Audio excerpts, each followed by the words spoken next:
जय हिंद। आप देख रहे हैं ग्रामीण समाचार। मैं मुरसलीन शेरशाबादी। आज हमारे साथ एक ऐसे शख्स मौजूद है, क्षेत्र संख्या 4 से भावी जिला परिषद के भावी उम्मीदवार हो सकते हैं। सर, सबसे पहले अपना परिचय दें। जी, मेरा नाम फैज़ आलम हुआ और मैं इकरा पंचायत से बिलोंग करता हूं और इंशाअल्लाह लोगों ने चाहा तो इस बार मैं 2026 मेरा मिशन है 2026 जिला परिषद चुनाव लड़ना चाहता हूं।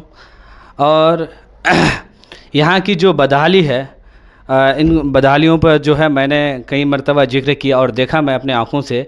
तो इस क्षेत्र की जो है आज़ादी के बाद जो बुनियादी सुविधाएं होनी चाहिए वो चीज़ नहीं मिली है। लोग अभी भी जो है उनसे वंचित है। इन सब चीज़ों को लेकर मैंने जब सोचा, और युवाओं को जो है राजनीति में आना चाहिए, युवाओं को इसमें भागीदारी लेनी चाहिए। सर, सबसे पहले मेरा सवाल है कि आखिर आपने राजनीति में आने का निर्णय क्यों लिया? देखिए, सबसे पहले तो बात यह है कि हमने जो है 2020 से जब विधानसभा चुनाव हुई थी तभी से मैं जो है राजनीति में सक्रिय हूँ, एक्टिव हूँ। और जब मैंने मेरे क्षेत्र संख्या 4 के अंतर्गत जो है 8 पंचायत आते हैं, सभी पंचायत का जब मैंने दौरा किया, निरीक्षण किया, तो मुझे बहुत सारी चीज़ जो है मैंने नोटिस किया। और उसके बाद यहाँ की जो बुनियादी जो सुविधा है, मूलभूत जो सुविधा हैं, उनसे लोग अभी भी वंचित है। और लोगों को जो सुविधा मिलनी चाहिए वो सुविधा नहीं मिल पा रही है और लोग इससे जो है परेशान हैं। चाहे आप देख लीजिए बेरोजगारी या फिर शिक्षा का जो बदहाली है उसको देख लीजिए। आज भी हमारे बच्चे जो है शिक्षा से बहुत दूर है, वंचित है। आखिर क्यों? हमारा समाज आज भी बहुत पीछे है। मैंने जब देखा कोचाधामन या फिर दीगर इलाके को जब मैंने घूमा अपने इस जीवन में, तो मैंने देखा कि और क्षेत्र से हमारा क्षेत्र बहुत पीछे है। इस चीज़ को जो मैंने कई मर्तबा जो है मीडिया के थ्रू से, सोशल मीडिया के थ्रू से इसको मैं सोचा कि प्रतिनिधि तक पहुंचाया जाए, लेकिन यहाँ के जितने भी प्रतिनिधि है सब जो है सिर्फ वोट लेने के लिए है। भाई, एक बार अगर चुनाव जीत जाती है तो अगले 4-4.5 साल के लिए गायब हो जाती है। एसी का रूम में बैठ जाते हैं, चाहे वो पटना में रहे या फिर अपनी आवास में रहे, किशनगंज में रहे, कहीं भी रहे, जनता से उनको कोई लेन देन नहीं है। जनता मेरी कहाँ है उनको कुछ पता नहीं है। तो इन सब चीज़ों पर जो मैंने जब अध्ययन किया और मुझे लगा कि नहीं, हम जैसे युवाओं को जो है राजनीति में आना चाहिए। और एक राजनीति का एक मीनिंग जो होता है, जो सही मीनिंगफुल होता है, उसका जो अर्थ होता है कि आप जो है आपकी जो पॉलिटिकल कैरियर है, आपका पॉलिटिकल कैरियर, आपका चरित्र क्या बता रहा है कि आपका चरित्र कैसा है। पॉलिटिकल कैरियर में जो है आपका कैरेक्टर बहुत मायने रखता है। तभी जो है लोग जो है आपको आपके ऊपर एतमाद करेंगे, भरोसा करेंगे कि मेरा जो प्रतिनिधित्व जो करेंगे, जो मेरा रिप्रेजेंट करेंगे, वो किस तरह का है, उनका बिहेव कैसा है, उनका कैरेक्टर कैसा है, सारा चीज़ को लेकर के लोग जो है आपको चुनते हैं। और लोगों ने अगर इस बार चाहा, मुझे अगर चुना, तो सबसे पहले जो है मेरा जो कार्य होगा, मेरा जो प्राथमिकता रहेगी कि हम जो है भ्रष्टाचार के खिलाफ शुरू दिन से जो है इसका हम मुखालिफित हैं और इंशाल्लाह आगे भी जो है हम इसका मुखालिफत करेंगे। और जैसे आप ब्लॉक लेवल से लेकर थाना या फिर किसी भी तरह कोर्ट कचहरी, जहां भी अगर मुझे लगेगा कि मेरी ज़रूरत पड़ेगी, लोगों ने अगर मुझे ढूंढा, तो आपका भाई हमेशा आपके लिए तत्पर रहेगा। आपका अनुसार क्षेत्र संख्या 4 में सबसे बड़ी समस्या क्या है? देखिए, सबसे बड़ी यहाँ की जो समस्या है, तो सबसे पहले बड़ी समस्या है कि यहाँ के लोग अभी भी जो है बिजली से वंचित रहती है। अगर हल्की सी भी बारिश हो जाती है तो बिजली बाधित हो जाती है।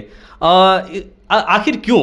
अरे चलो ठीक भाई, हम मानते हैं कि जब आंधी या तूफान या किसी तरह से जिससे कि नुकसान हो, वायर फॉल या किसी तरह का नुकसान हो, उस कंडीशन में आप बिजली को बाधित कर सकते हैं। लेकिन अगर एक बार अगर आंधी या तूफान किसी तरह की कोई भी नेचुरल अगर डिजास्टर आ जाता है, तो लगभग 2 घंटा, 3 घंटा, 4 घंटा, कभी कभी ऐसा होता है कि 12 घंटा जो है बिजली गायब रहती है। तो इस पर भी मेरा जो है प्राथमिकता रहेगी कि हमारा समाज जो है, सबसे पहले चीज़ है भाई बिजली। आपके गांव समाज में अगर बिजली से अभी भी वंचित रहे, तो आप समझ सकते हैं कि मेरा समाज कितना विकास किया है। आपने इससे पहले जनता के लिए कोई अच्छा काम या जनता में सक्रिय बने रहने के कोई काम किया? देखिए, मेरा शुरू दिन से हमेशा जो है मेरा कोशिश रही है कि जनता को हमसे निजी फ़ायदा होना चाहिए। अगर मेरे जनता के साथ कोई भी गलत कर रहा है या गलत उनके साथ बिहेव कर रहा है, तो उसके प्रति मेरा हमेशा से हम खड़ा रहेंगे और उनका जो है हमेशा हम सपोर्ट करेंगे, मेरा समर्थन रहेगा। उनके साथ कभी हम गलत होने नहीं देंगे, चाहे किसी भी क्षेत्र में हो, चाहे आपका स्वास्थ्य विभाग में हो या फिर आपका प्रशासनिक व्यवस्था में हो कि या किसी भी तरह का कोई भी व्यवस्था में हो, आपको अगर ज़रूरत पड़ी मेरी, आप मुझे याद कीजिए और इंशाल्लाह मैं जहाँ तक होगा निस्वार्थ होकर आपके लिए काम करूँगा। जब इलेक्शन के समय आता है तो नेता लोग अक्सर दावे तो करते हैं, लेकिन जब इलेक्शन खत्म हो जाने के बाद तो नेता अक्सर गायब हो जाते हैं। तो जनता आप पर कैसे भरोसा करे कि आप भी जनता के साथ सक्रिय बने रहेंगे? देखिए, बात दरअसल ये है कि और नेता का क्या थिंकिंग मेंटेलिटी क्या है उसके बारे में तो हम बिल्कुल जिक्र नहीं कर सकते हैं, लेकिन मेरा पर्सनल जो मेंटेलिटी है, हमने हमेशा जनता के लिए काम किया है।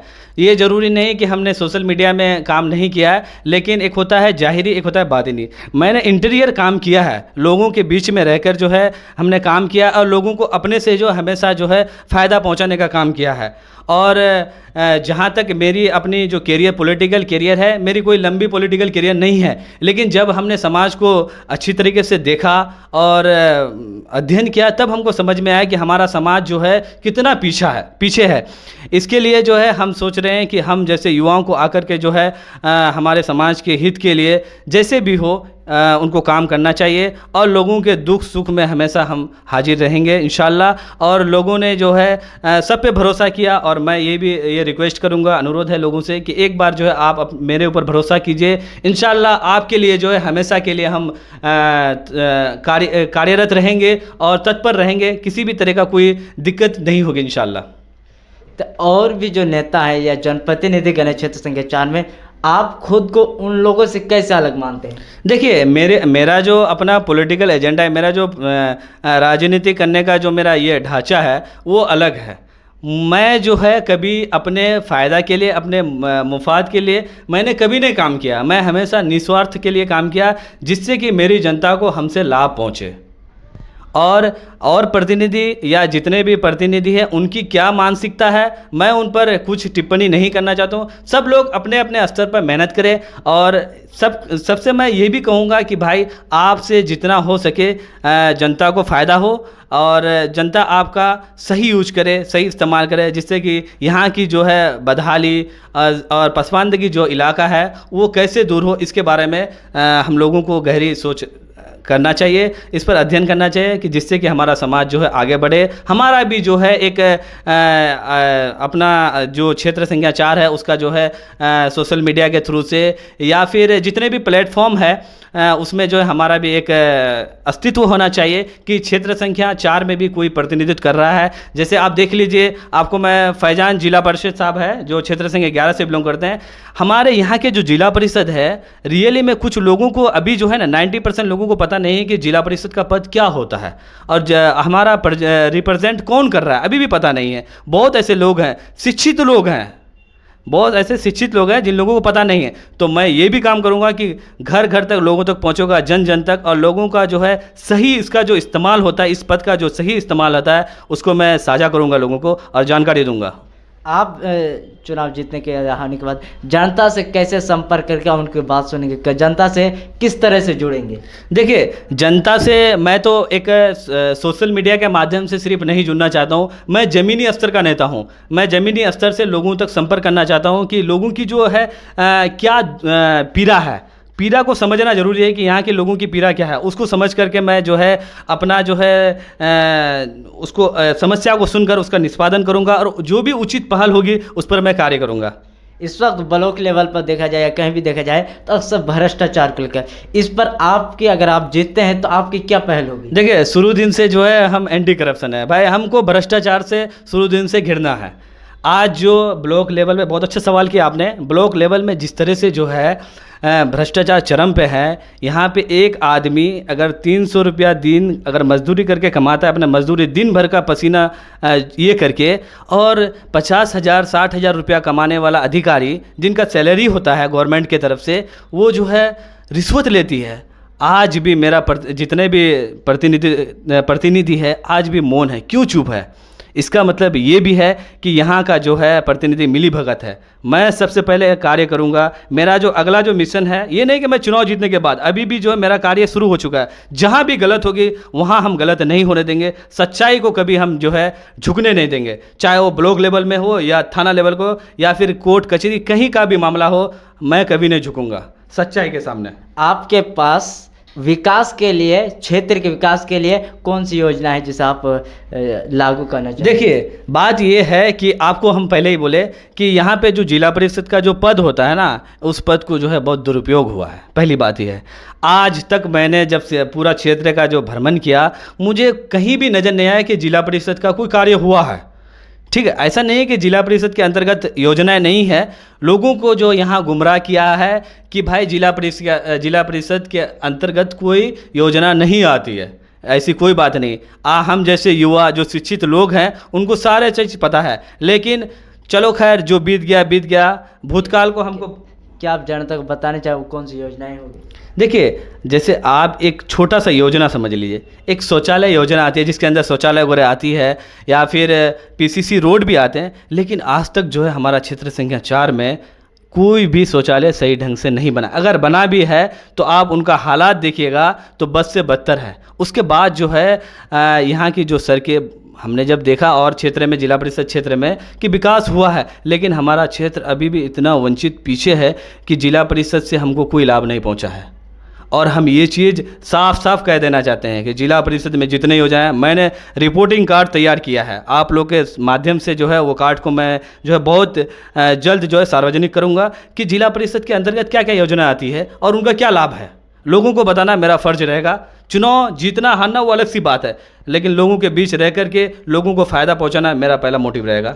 आपके अनुसार जिला परिषद सदस्य की सबसे बड़ी जिम्मेदारी क्या होती है? देखिए, जिला परिषद के सदस्य की सबसे पहली जिम्मेदारी तो ये है कि आप जो है भाई एक सरकार से लिंक होते हैं।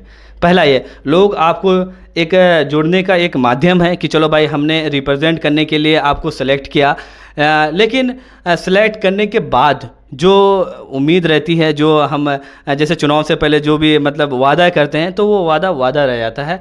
हकीकत में जो है ज़मीनी स्तर पर उसका कोई काम नहीं होती है।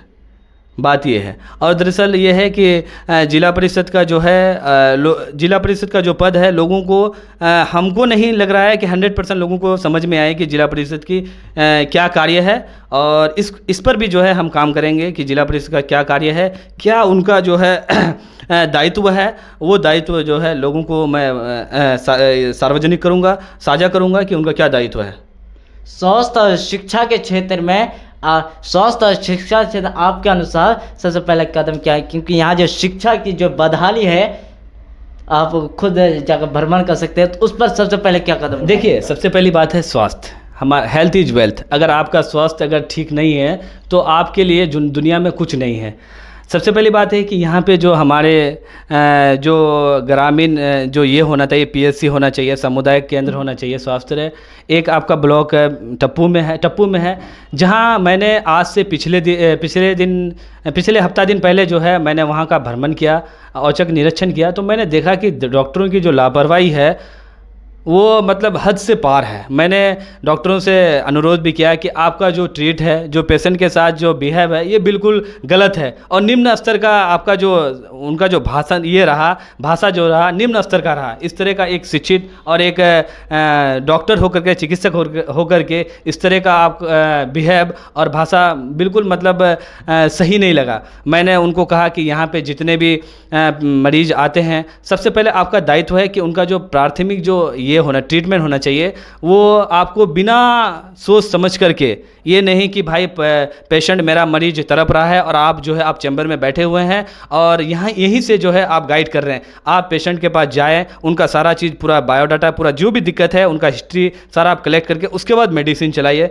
ठीक है। और यहाँ पे जितने भी गर्भवती महिला आती है, सबसे ज़्यादा कंप्लेंट इस बात की आई है कि जब नॉर्मल इशू होने के बाद जो है यहाँ पे डॉक्टर की कमी की वजह से यहाँ पे नर्स जो होते हैं या फिर जो आशा जो है हमारे यहाँ के आशा कर्मी, उन लोग जो है नॉर्मल कर देती है। उसके बाद जो है, क्योंकि मैं स्वास्थ्य विभाग से जुड़ा हुआ हूँ, इसलिए मैं बता रहा हूँ अपना एक्सपीरियंस। मेरे पास इतने सारे केस आए हैं इस मामले में, इसलिए मैं बता रहा हूँ। तो क्या होता है कि उसमें जो है जो प्रॉपर जो प्रोसेस होता है वो चीज़ नहीं कर पाता है, जिससे पेशेंट का जो है कंडीशन बहुत ख़राब हो जाती है। वही पेशेंट जो है यहाँ पे उसको मुफ्त में इलाज हो जाती है, और वो बाहर जा कर के जो 50,000, 60,000, 70,000 रुपया खर्च इसलिए करता है क्योंकि ये यहाँ पे जो वो सुविधा नहीं है। अगर किसी तरह का कोई भी अगर दिक्कत हो जाती है नॉर्मल के पीरियड में, तो उनको जो है हायर सेंटर भेजना पड़ता है परामर्श के लिए।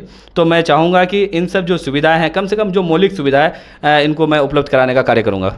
आप महिलाओं, बच्चों और बुज़ुर्गों के कल्याण के लिए क्या कदम उठाएंगे? देखिए, सबसे पहले बात तो ये है कि हमारे यहाँ के जितने भी युवा हैं, सबसे पहले युवा, आपने एक सवाल पूछा इससे पहले कि शिक्षा का हाल बद से बद है। इस बात से बिल्कुल हम इनकार नहीं कर सकते हैं, लेकिन शिक्षा पे किसी ने काम नहीं किया। चुनाव के वक्त जो है सबने वादा किया कि सबसे मेरी जो प्राथमिकता रहेगी, हम शिक्षा में काम करेंगे। लेकिन शिक्षा पे आज भी अगर हम कोई प्राइवेट स्कूल में जाते हैं तो प्राइवेट स्कूल की जो शिक्षा है उससे ज़्यादा उनकी जो विधि व्यवस्था है उस पर ज़्यादा खर्च होती है। हर साल जो है सिलेबस चेंज किया जाता है और वहाँ की जो फीस रहती है हर यहाँ के, क्योंकि हमारे इलाका जो है बहुत गरीबी स्तर का है, यहाँ की जो आर्थिक स्थिति है लोगों की, मैं इससे वाकिफ़ हूँ।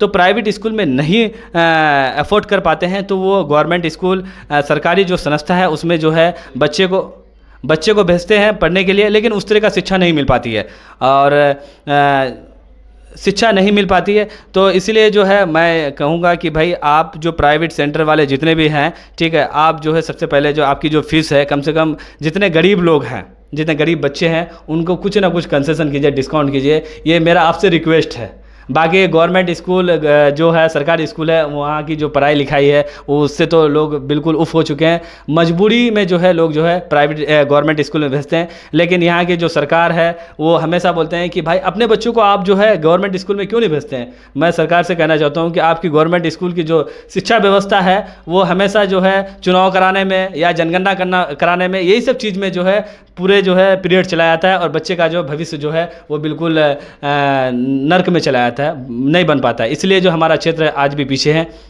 तो ये थे ज़िला परिषद उम्मीदवार फैज़ आलम, जिन्होंने अपने विचार के साथ साझा किए। इसी तरह से आपके ऊपर जिम्मेदारी बनती है आने वाले चुनाव में आप किसे अपना नेता चुनते हैं, आप अपना किसे जनप्रतिनिधि चुनते हैं, क्योंकि एक बार वोट लेने के बाद आपके जो नेता होते हैं वो 5 साल के लिए गायब हो जाते हैं। इसीलिए आप पर फर्ज बनता है कि आप एक अच्छे और युवा नेता को चुनिए कि आपके लिए हर वक्त हर सुख दुख में काम आ सके। और इसी तरह की खबरों के लिए हमारे साथ ग्रामीण समाचार 24 के साथ जुड़े रहिए।